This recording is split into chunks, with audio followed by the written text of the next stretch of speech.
How's it going, everybody? Welcome back to another episode of the Bring the Juice Colts podcast. Today, I want to talk about a topic I know a lot of you want to discuss, that being Indianapolis Colts quarterback Carson Wentz's performance through 6 games. The Colts obviously 2-4. Record isn't necessarily where the Colts wanted to be, but I want to take just strictly Carson Wentz's performance through 6 games and talk about this quarterback and his performance so far. He's been doing very, very well, and I want to kind of break it down game by game. But before I do that, I want to start with how the Colts came about getting Carson Wentz in the first place. So if you remember, 2020 was a very forgettable year for Carson Wentz and the Philadelphia Eagles in general. The team was injured. A lot of guys were down. Carson Wentz got sacked 50 times, got benched in favor of Jalen Hurts. Everybody said, man, Carson Wentz is done. Carson Wentz quit on his team. Carson Wentz is injury prone, this, that, and the other. If there was something negative to say about Carson Wentz, pretty much Eagles fans said about everything. So when it came this offseason for the Eagles to make a decision, they decided to trade Carson Wentz to the Indianapolis Colts, right? If you remember, to reunite him with former offensive coordinator, now Indianapolis Colts head coach, Frank Reich. And if you remember in that 2017 season, the last season when Frank Reich was the Philadelphia Eagles OC before he took the Indianapolis Colts gig in 2018, Carson Wentz had his best year as a pro by far. I mean, he was looking fantastic. He was still a very young quarterback, but he was looking like he was taking over the league, right? And he got injured that season, and obviously Nick Foles took the reins, took the Eagles to the Super Bowl, and the rest is history. But Carson Wentz was the reason why the Eagles were in such a great position to make that Super Bowl run, give them some home field advantage throughout the playoffs. He was looking like an MVP type of candidate, right? And then there was some quarterback controversy because Nick Foles took the Eagles all the way to their first Super Bowl, and people were like, oh, man, what's going to happen? All right, then the Eagles were like, no, wait, Carson's our guy, right? So they signed Carson to a mega deal, really huge deal. And, man, really things just from there didn't go necessarily according to plan. It seemed like every single year the Eagles had injury issues or inconsistency issues, but Carson Wentz was not one of those issues for the next couple years, right? 2018, 2019, Carson Wentz pretty much put the team on his back, and he led them to the playoffs, led them back to the playoffs, despite really not a whole lot around him, right? And Carson Wentz was doing all these great things for the Eagles. And you're just like, man, if the Eagles could just help him out, if they could just stay healthy, they could go on another run. But that didn't really happen, right? And then the 2020 season happened. Now, this is a season where everything went wrong for Carson Wentz and everything went wrong for the Philadelphia Eagles, right? Instead of Carson Wentz putting the team on his back, he had to play hero ball more than ever. And because of that, he had a really, really forgettable season. His worst season by far as a pro. I mean, to the point where he got benched for second-round pick Jalen Hurts, right? It was that bad. And Carson Wentz, to his credit, he hung in there. He got hit a lot that season. He got called things a lot that season. Seemed like there may have been some disconnect with him and Doug Peterson, the Eagles head coach at the time.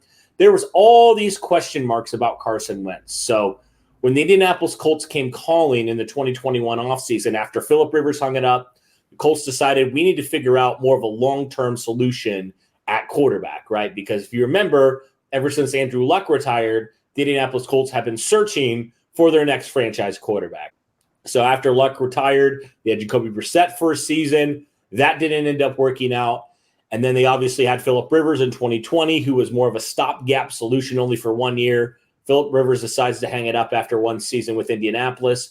Boom, the Colts are stuck in another quarterback question in the offseason. So the Colts decide, you know what? Our coach has this connection with Carson Wentz. They've had some success in the past. All right, you know what? Let's make a decision here.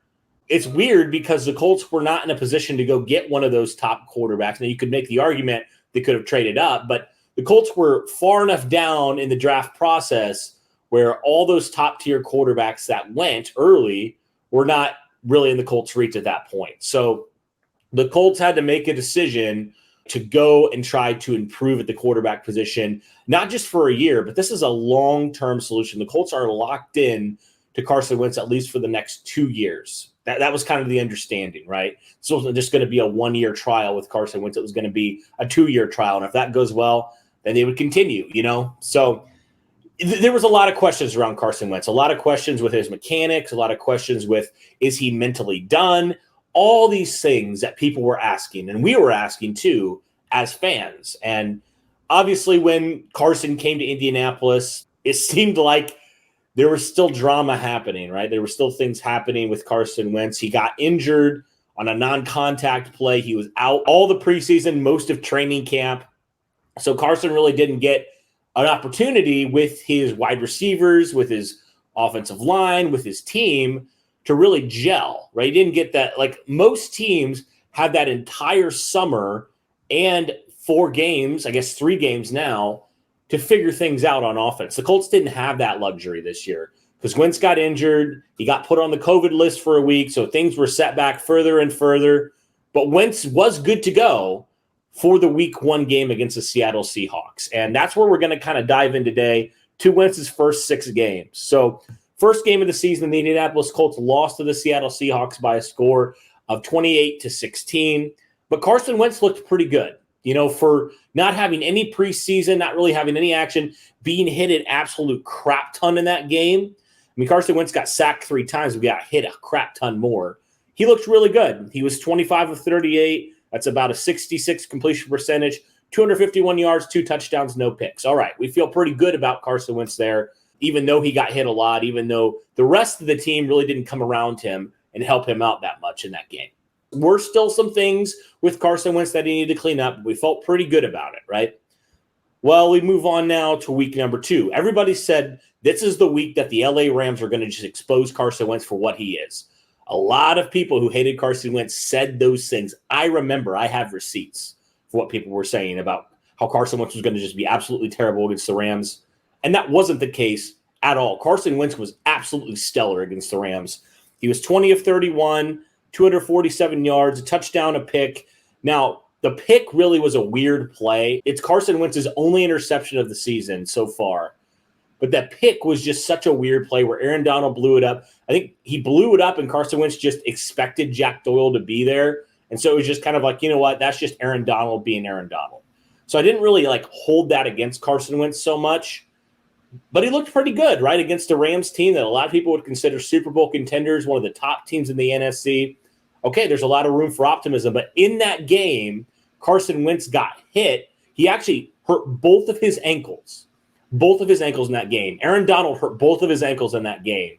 And Carson Wentz still battled to the end until he got his second ankle, and he wanted to go back in. People say Carson Wentz is soft. He should have gone back into that game. I'm just like, bro, do you not understand?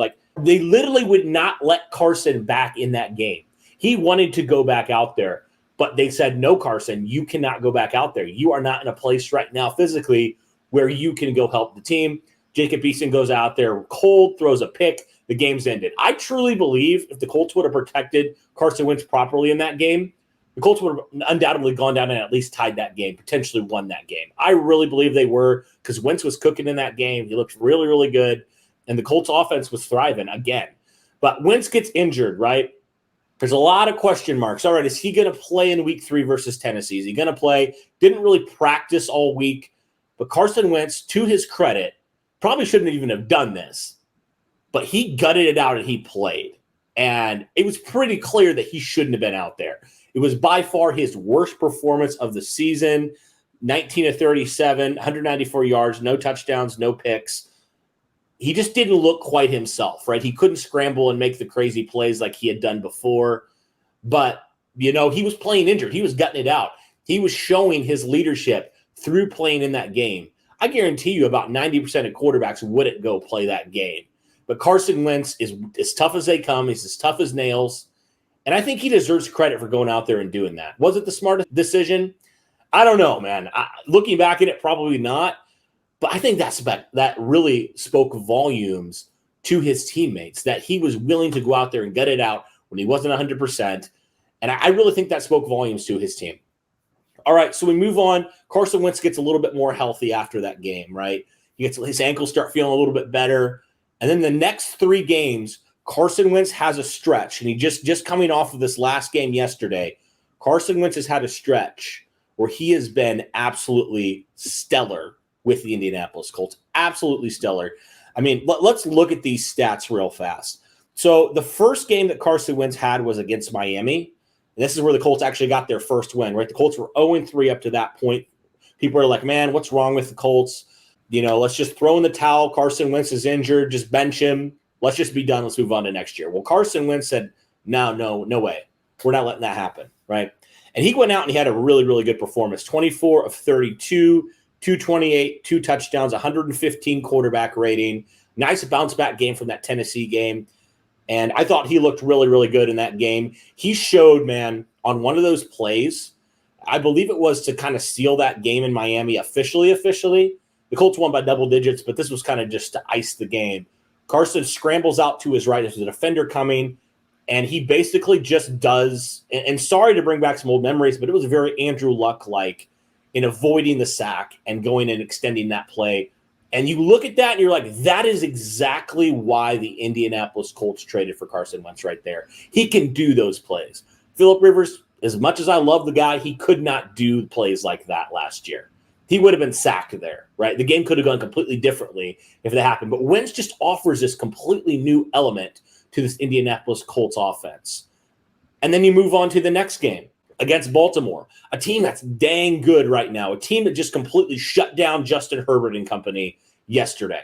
Justin Herbert, one of the best young quarterbacks in the league, got absolutely shut down by Baltimore. How did Carson Wentz fare against Baltimore? Yeah, the Colts blew a big lead.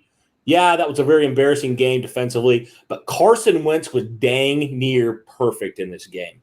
He was 25 of 35, 402 yards, and 2 touchdowns. The issue why the Colts lost against the Baltimore Ravens on Monday Night Football was far from Carson Wentz's fault. 9 times out of 10, you win that game. If your defense doesn't have an absolute meltdown in the fourth quarter and overtime, you win that game. You don't just win that game, you dominate that game. You win that game by double digits. But the truth is the Colts defense just absolutely collapsed. They got hit with injuries. There was a lot of questionable calls there by Eberflus and company. We won't get into that. But the point I'm trying to make is Carson Wentz looked really, really good. And then you talk about yesterday's game, right? Colts get their second win of the season against the Houston Texans. Now, I fully expected the Colts to come out really angry and just make a statement. And Carson Wentz just continued his upward trend in terms of playing fantastic this season with Indianapolis. He finally got T.Y. Hilton back. He's been building that chemistry with Michael Pittman and Paris Campbell and Zach Pascal and Mo Alley Cox and all those boys. And he had another really good performance. The stats won't necessarily reflect it because it was kind of weird. Like the first half and the second half of that game were completely different. First half, the Colts threw it all day. Second half, the Colts ran it all day. So it was just weird how it kind of flipped. Carson Wentz only had to attempt 20 passes. He completed 11 of those. But of those 20 that he attempted, right, there was like at least 3 or 4 drops. So if you take those into account, Carson Wentz was pretty efficient with his completion percentage as well. He had 223 yards and 2 touchdowns. And in the last 3 games alone, I tweeted this out yesterday, but I just want to let you guys know how good Carson Wentz has been. Last 3 games, he's had 853 passing yards, 68.9 completion percentage, 6 touchdowns, 0 picks, 123.76 quarterback rating. The last 3 games alone, Carson Wentz has looked absolutely stellar. And he also looked really, really good a couple weeks against some really good competition. So I just wanted to make this video to talk about Carson Wentz. People try to make the argument, well, you're 2-4, so it doesn't matter. And I say, that is the weakest argument I've ever heard. You're 2-4 because of other factors. Carson Wentz has put you in position to be 4-2, if not better. I mean, honestly, Carson Wentz has put you in those positions. The team around Carson Wentz has failed a lot more than Carson Wentz has failed the team. I mean, that's just facts. You guys can go argue with your computer if you're angry with me. I don't really care because I know I'm right here. I know I'm absolutely right. Carson Wentz has looked absolutely stellar. And when the Colts traded their potential first, second round pick, that conditional pick, depending how much Wentz played, and a third round pick in the 2021 draft. A lot of people said, how in the world do you trade that much for Carson Wentz? And I said, you know what? If he looks like a franchise quarterback, I'm happy to give away a first round pick. I'm happy to give away a first round pick because you can figure out other positions. It is so hard to figure out your franchise quarterback. We've seen so many teams in quarterback purgatory for 10, 20, 30, 40, 50 years in some cases. Some teams can't figure it out.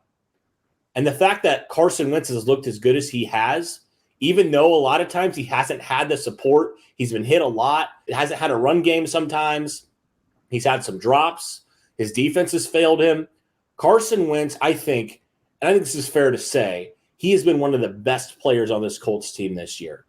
And I think we need to give him the credit he deserves because he has looked absolutely fantastic so far in an Indianapolis Colts uniform. And that's exciting moving forward for a Colts fan's perspective because now you don't have to worry about the quarterback position. You just got to worry about what you're going to surround Carson Wentz with. I mean, I think the Colts have a lot of good pieces. I think there's some things they need to add and need to tweak in the offseason.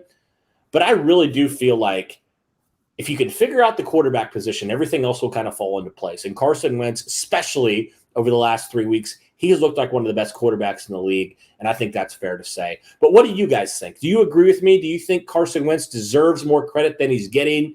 Do you like how he's played so far this season?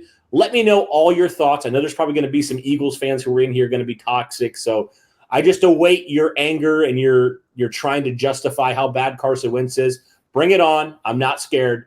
I know I'm right in this, and Colts Nation, I know you guys are behind me on this, so I really appreciate all the support. It just helps to continue the conversation about all these different topics that we like to talk about, and I always love to hear your guys' feedback. Now, sometimes the comments can get a little bit toxic, so I don't necessarily check all the comments, but I just love your guys' feedback on this. I've been thinking about this for a while, ever since yesterday's game, ever since I posted that stat. I was like, I want to get out a Carson Wentz video because I know this is a video that a lot of people want to talk about, and this is a video a lot of people are going to engage in. So all I ask is that you keep the comments respectful. You can disagree with me, and that's fine, but all I ask is you keep it respectful. Appreciate all your support, guys. Thank you so much. It's good to be back here on the podcast.